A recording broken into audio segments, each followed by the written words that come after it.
Assalamu alaikum wa rahmatullahi wa barakatuh. In the name of Allah, the Beneficent and the Merciful. Now today's main headlines. Opposition militants declare Syria's Damascus liberated, al-Assad ousted. Muslims in Spain's Melilla outraged by Adhan ban. Grand Ayatollah Shirazi says Sayyidah Fatima's tragedy revealed the truth in its full clarity. US airstrikes target 75 ISIS camps in Syria.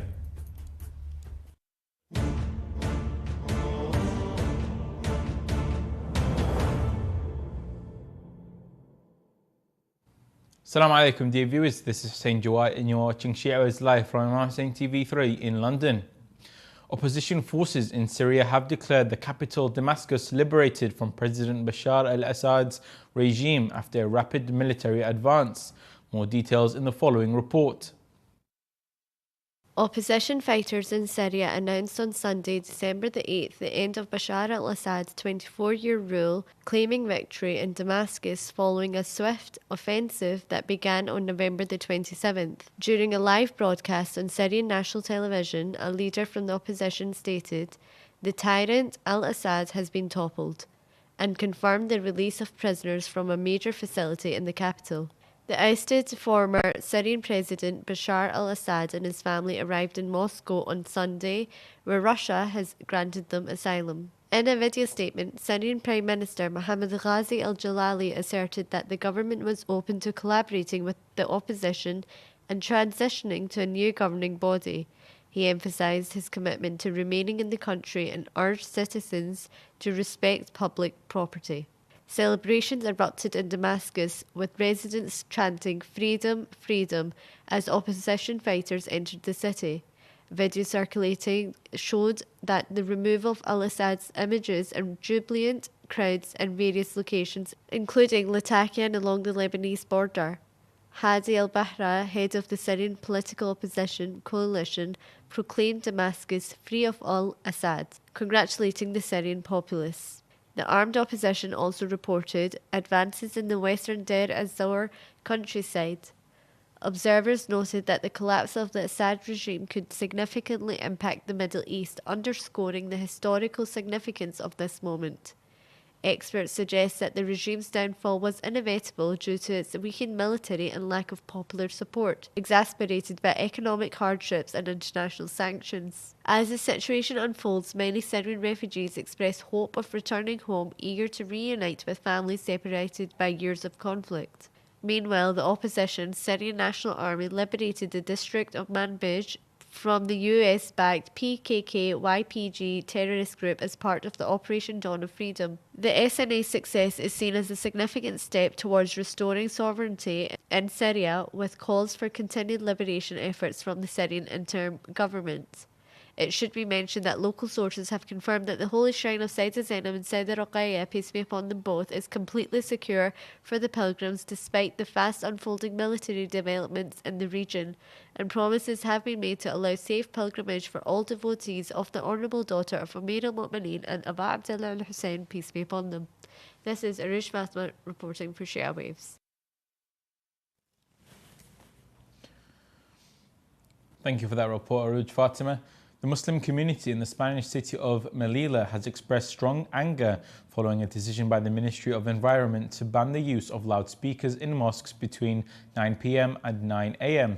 In an official statement, the Islamic Committee in Melilla rejected the decision, calling it a violation of essential religious practices, particularly the Fajr dawn call to prayer, which is integral to daily worship.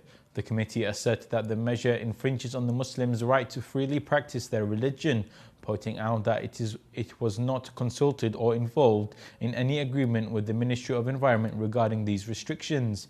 It describes the restrictions as unjustified and an infringement on the rights of Muslims, urging authorities to review the decision in a manner that respects religious freedoms and strengthens societal harmony.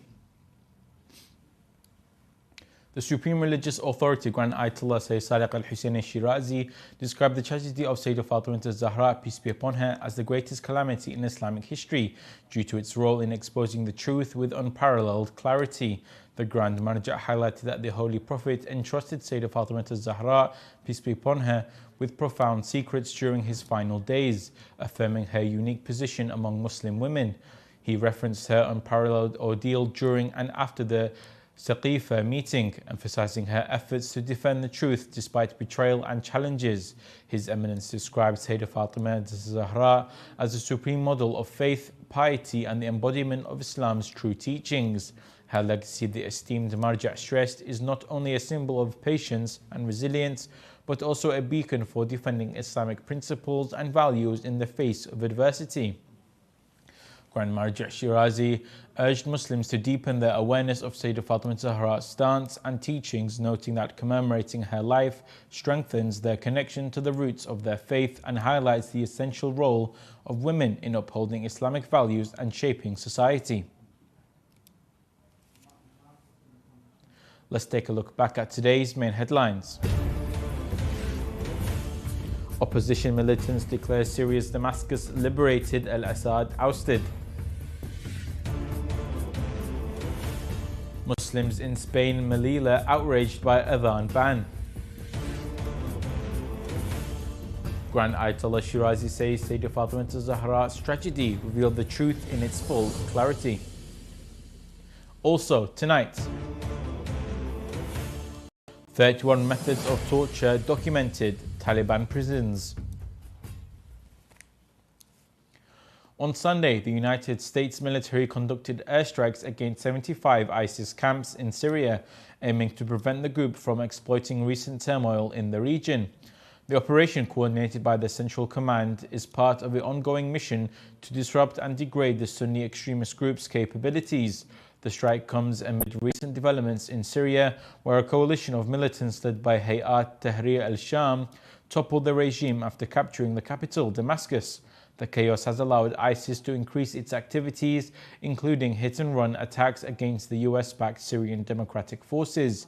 Central Command Commander General Michael Eric Kurilla emphasized accountability for any group supporting ISIS.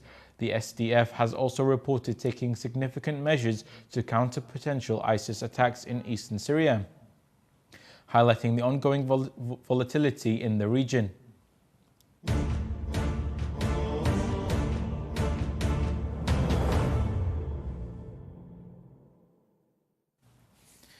And now we continue with some short news.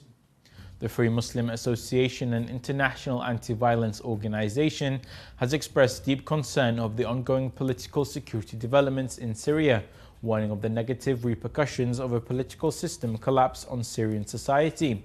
In a statement received by Shia Waves agency, the organization noted that the recent transformations in Syria have involved numerous rights violations and humanitarian abuses, as well as internal and external attacks targeting state institutions and infrastructure vital to the public.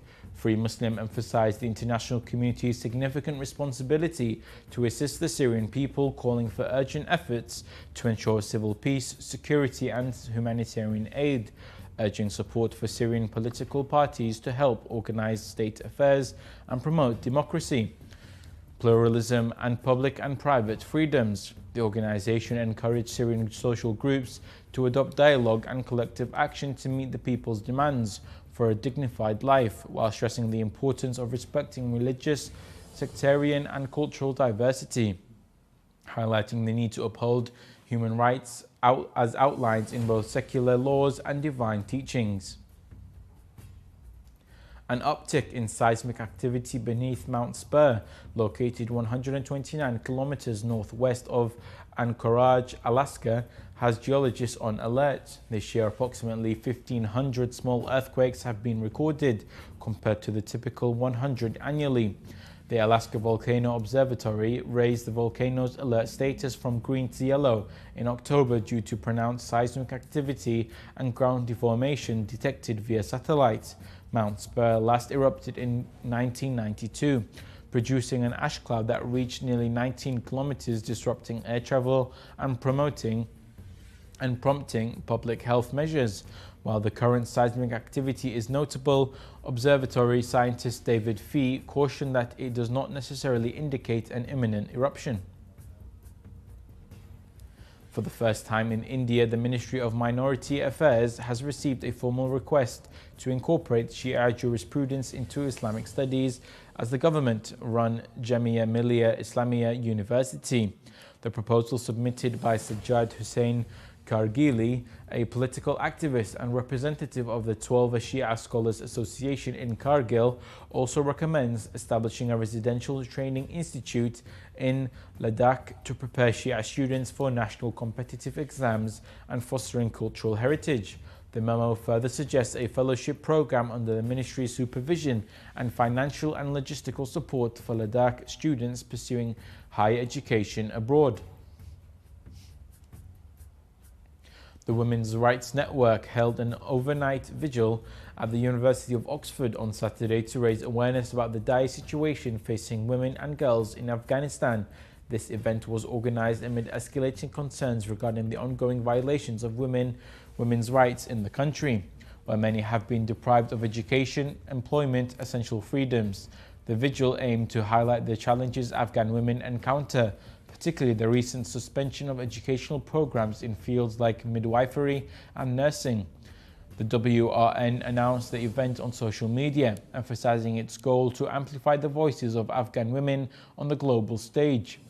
The meeting takes place at a time when women and girls in Afghanistan have been deprived of their rights to education, employment and work. Researchers from Tel Aviv University and the University of Lisbon have created a revolutionary nano vaccine for COVID-19 administered as a nasal spray and requiring no cold storage. This innovative vaccine effectively targets all major COVID-19 variants, utilizing synthesized amino acid sequences encapsulated in nanoparticles.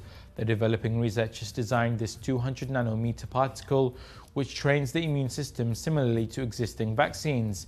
The needle-free delivery method simplifies administration, eliminating the need for trained personnel and reducing contamination risks. This development promises to facilitate vaccination in low-income regions and could lead to the rapid creation of effective vaccines for future pandemics, marking a significant advancement in global health.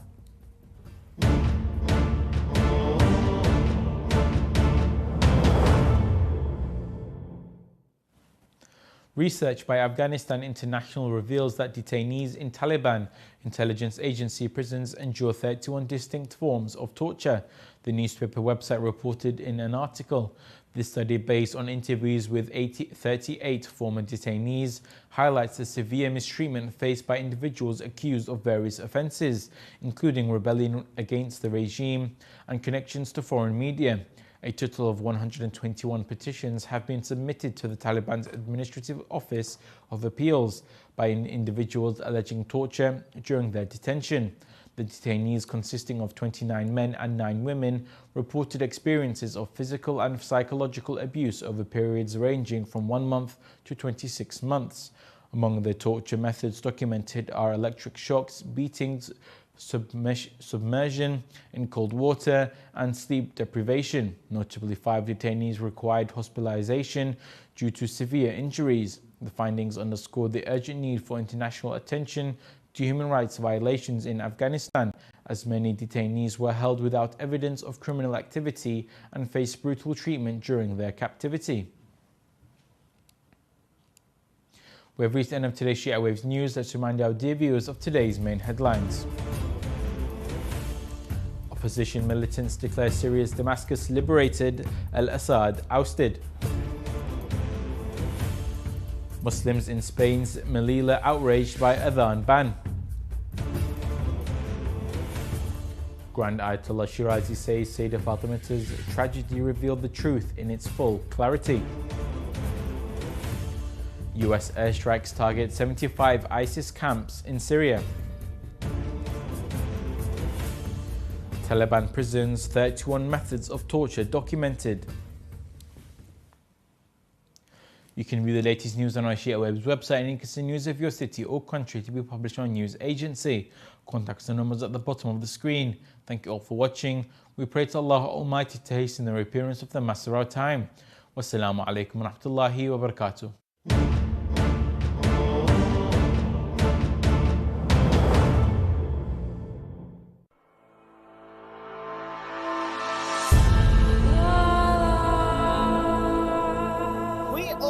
a duty towards the preservation and the propagation of the message of Imam Hussein alayhi salam. Indeed, one of the best ways to work towards the reappearance of Imam al-Mahdi ajjalallahu ta'ala farajul sharif is through promoting the values of Karbala. Imam Hussein Media Group is the only Shia television network that broadcasts globally in 5 different languages: Arabic, Farsi, Turkish, Urdu, and English. We are appealing to the